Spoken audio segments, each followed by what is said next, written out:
പിറവത്ത് ഭാര്യയെ വെട്ടിക്കൊന്ന ശേഷം ഭർത്താവ് ആത്മഹത്യ ചെയ്തു.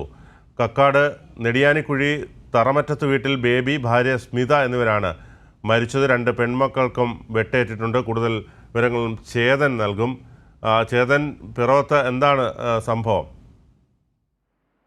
ബിനു, ഇന്ന് പുലർച്ചെയാണ് ഈ സംഭവം നടക്കുന്നത്. അതായത് പിറവത്ത് ഭാര്യയെ വെട്ടിക്കൊന്ന ശേഷം ഭർത്താവ് ആത്മഹത്യ ചെയ്യുകയായിരുന്നു. കക്കാട് നെടിയാനിക്കുഴി തറമറ്റത്ത് വീട്ടിൽ ബേബിയാണ് ബേബി ഭാര്യ സ്മിതയെ വെട്ടിക്കൊല്ലുകയായിരുന്നു. ഇതിനുശേഷം ഭർത്താവ് ബേബി ആത്മഹത്യ ചെയ്യുകയായിരുന്നു.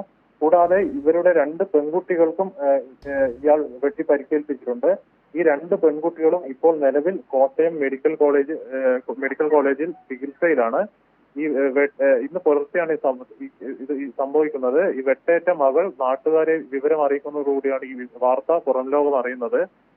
നമുക്ക് കിട്ടുന്ന പ്രാഥമിക സൂചനകൾ അനുസരിച്ച് ഈ വെട്ടേറ്റ 2 പെൺകുട്ടികളുടെ ആരോഗ്യനില ഗുരുതരമല്ല എന്നാണ് നമുക്കിപ്പോൾ ഈ ഘട്ടത്തിൽ പറയാനുള്ളത്. ശരി, പിറവത്ത് ഭാര്യയെ വെട്ടിക്കൊന്ന ശേഷം ഭർത്താവ് ആത്മഹത്യ ചെയ്തു. വിശദാംശങ്ങളാണ് ചേതൻ നൽകിയത്.